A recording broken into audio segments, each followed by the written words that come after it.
Aberdeen, Chapter 1, Mundane.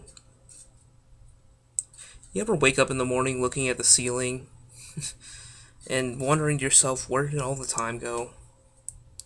You ever wonder where those dare to be great moments were later on in your life when you passed them up as a younger man? You ever wonder what could have happened if you actually pushed yourself to do something greater?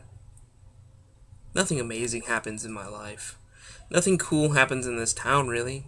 And really, to be honest, it doesn't seem like I'm going anywhere with my life. My schedule starts out just like most people. I shuffle out of bed, or rather fall out of bed. I get myself up, head to the bathroom, make myself decent for the day and take care of whatever business I need to, and I make my way down the long steps, hoping that all my roommates would have made something to eat. Unfortunately, they work the night shift, so none of them are that courteous.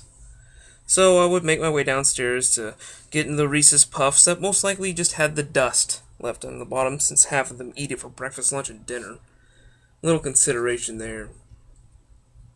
I hang my head in loser's shame when I realize that there's nothing there, so I have to eat what little crumbs I can scrounge together. Sometimes saltines, toast. The jelly's gone all the time with those empty containers sitting in the fridge. Enough to get my blood boiling in the morning, but I don't worry about it. If anything, my biggest goal in the morning is to make my way out to the driveway and grab the newspaper and to see what else is happening to other people's lives, living vicariously through other people's problems. I read for a little bit and eat whatever I have, and then immediately after I head out to the old crappy garage around our old house. There lies my transportation, what little I had, and for one period of time, home. It's my old Honda Civic, barely running some area rust. I get in the car, and after some love and finessing and telling it's a good car, it usually hiccups to a start. Afterwards, I quickly make my way to the highway where everybody is going to the same place I am usually, seeming as though that's what's happening, and I hurry up and wait. People giving me road rage finger, people yelling at me and telling me that I'm scum because I'm in front of them, and all sorts of things like that. It's not necessarily my fault. I have to work too.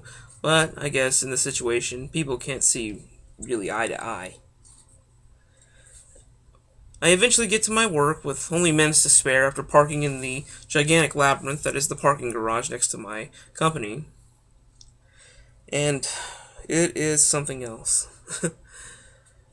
Franklin and Murr is one of the biggest chemical companies in the entire world, and they make medicine, chemicals, and all sorts of things. You would think that I would have some sort of chemist job, but of course, my life isn't that great, because I didn't push myself in high school, or in college for that matter, and really just had too much fun, and now my life is kind of in a spiraling cycle of nothingness.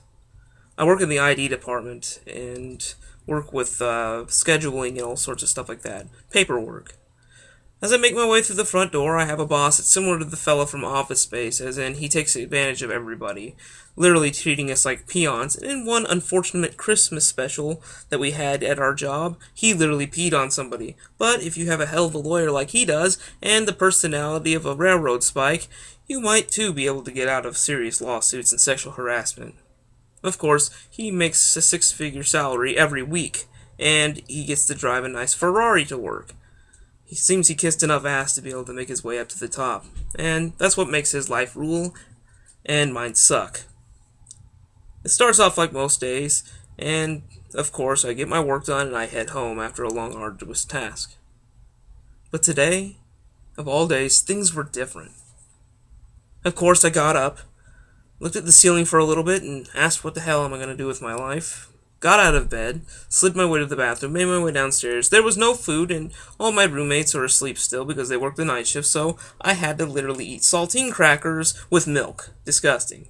Make my way outside, read the paper, blah, blah, blah, move my way out to the car, and drive, hopefully, to work. Well, no such thing for me. After finessing and telling the car's good, and rubbing the top of it, and even turning on the stereo, popping it into first, and blasting the heat during summer, nothing worked. Seemed the car sputtered, began to hiccup to life, and then nothing. Great. And as soon as I pulled the bike off the rack in our garage, which I haven't rode since high school, it starts to rain. Oh yes, the rain. Comes right at the right moment for my life. As if things couldn't get worse. I was kind of hoping and not wanting anything bad to happen as I ducked, hoping there would be no hail happening. So I grabbed a 2x4, a roll of duct tape, and one of the old umbrellas, and jerry-rigged it to the back of my seat so that I could stay moderately dry. You see, working in slacks and button-up shirts and a blazer isn't exactly the most water-resistant clothing.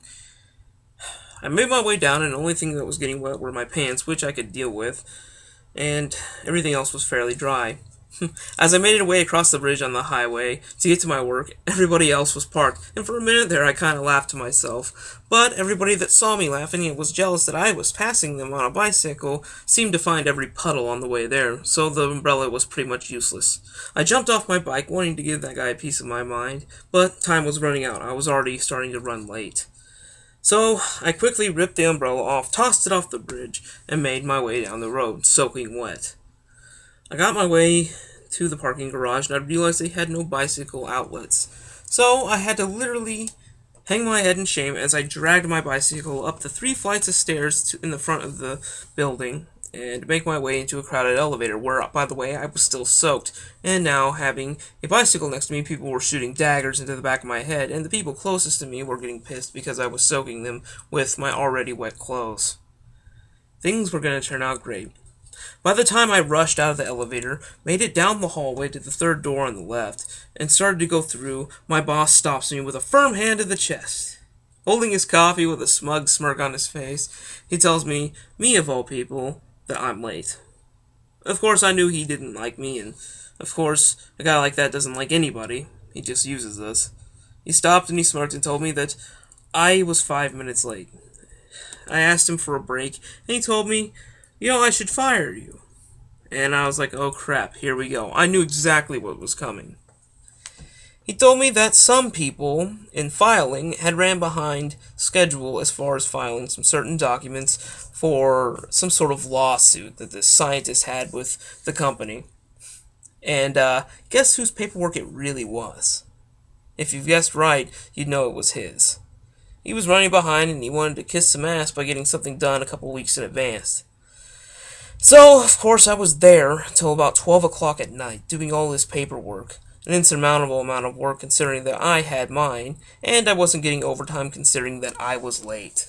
So, it kind of put me in a bad position. I finally got all the work done, stapled it, collated it, and put it on his desk.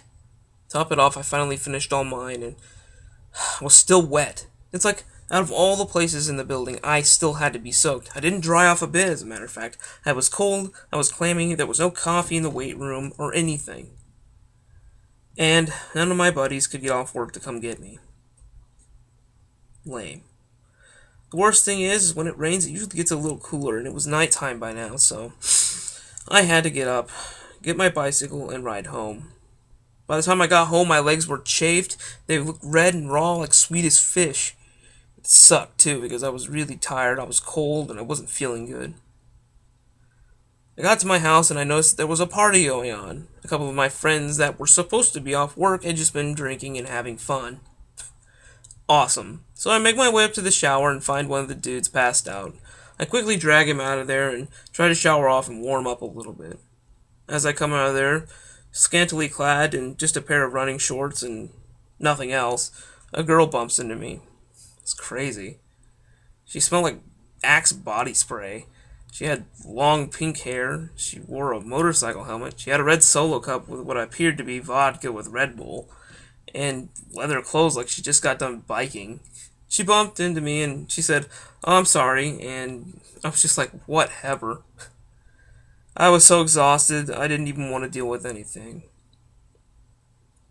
I went to my room, turned on my alarm clock for tomorrow, slightly earlier because I knew my car would not start and I just didn't have the money to pay for it. Since college didn't get me anywhere and those bills were starting to pile up. My parents were right. I really should have pushed myself. I really should have made a difference in my life. But I didn't. In hindsight, which isn't really worth anything anyway, I really should have done something. But I guess I didn't push myself hard enough. Again, I found myself laying on my back staring at the ceiling that was water-stained. From poor plumbing and living in an old frat house doesn't really help you. The music was still thumping and my head was hurting from the cold I suppose was coming from the rain and the water. People were knocking on doors asking if it was the bathroom, and periodically I'd have to get up and tell them to go away, and so I just posted a sign. I laid back down, covered up with blankets, and stared at that ceiling going, where the hell did my life go? And then slowly I fell asleep.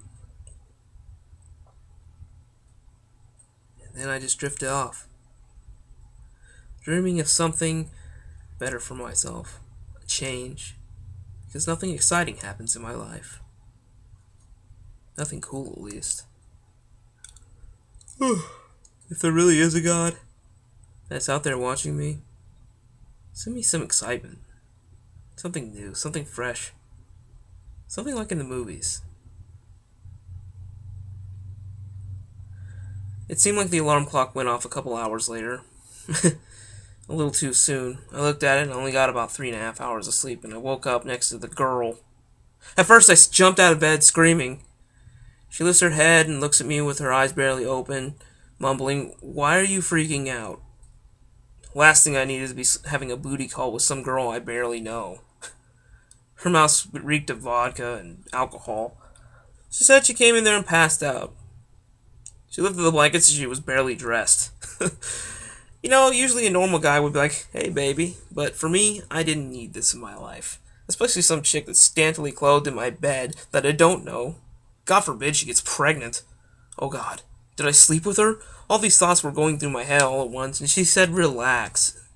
You were asleep. I pushed you over when you were passed out. You looked tired, so I didn't wake you." Of course, I couldn't sleep in these clothes because some guy spilled beer all over me, and they're drying in the bathroom. So, just relax. Nothing bad happened. I quickly rebutted and looked at her with a glare. I was like, "But did you have to be naked in my bed? I mean, for God's sakes, I've got clothes. I mean, someone had to have clothes. There were plenty of girls there earlier." And before I could say anything more, she put her finger on my lips and told me to be quiet. Like something out of a romance novel. My eyes got wide and I looked at her. She was still kind of alluring in a way. In a way that a drunk chick that you just woke up next to that's butt naked in your bed. Totally weird, don't get me wrong. Not something that I'm normally used to, since I haven't had a decent relationship since my girlfriend left me because I wasn't going anywhere with my life, which explains my lameness now. She told me to relax, and it wasn't a big deal. She said she had some work to do anyway, so she would probably beat me out the door. That's a laugh. I'm probably one of the most scheduled people on the planet. Made my way down, did my routine. By the time I had already gotten the paper back, she was dressed and ready to go. Masking the smell of liquor and the smell of cheap Axe body shampoo that she had thrown on herself just to make herself halfway decent. She poured about a half a can of Axe on her to smell not of alcohol. She made her way outside. I followed her out, trying to get to my bicycle, and she said that's a nice ride, and kind of laughed at me. Made me feel like a loser even more. She said, "What's with the suit?" And I told her I had a crappy job I have to do, and I was already late once, so I can't really afford to talk.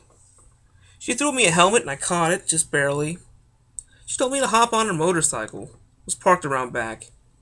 And it was a sweet one, ladies and gentlemen. A 1970s model 900 Panhead. Nice one. It was all custom built by her and her father, apparently. She said she doesn't really have family anymore, so she's just been traveling around looking for work. She was really vague about it, though. She put her helmet on, put her goggles on, and we made our way to work. Let me tell you guys, one of the most frightening things ever. We bobbed and weaved between traffic, cars blaring their horns. I'm pretty much shitting myself in the back of this motorcycle, hoping to God that we don't get killed, or let alone me get paralyzed and somehow live another, even more lame life. I mean, for goodness sakes, when I asked for change and something more exciting, I didn't expect this. I mean, exciting for me is finding $20 in the dryer, not this crap. We finally made it there, and by the time we got there, my hair was beaten with wind. I'm shaking violently because I'm absolutely frightened of this crazy woman's driving. She tells me, "Nice job," and pushes me off the motorcycle. I collected myself, grabbed my bag, put the helmet back. She said, "Keep it. I'll come pick you up later." And before I could tell her what time, she just took off. Ugh, nice job, alright. What does she even mean like that? And that was the day I met Aberdeen.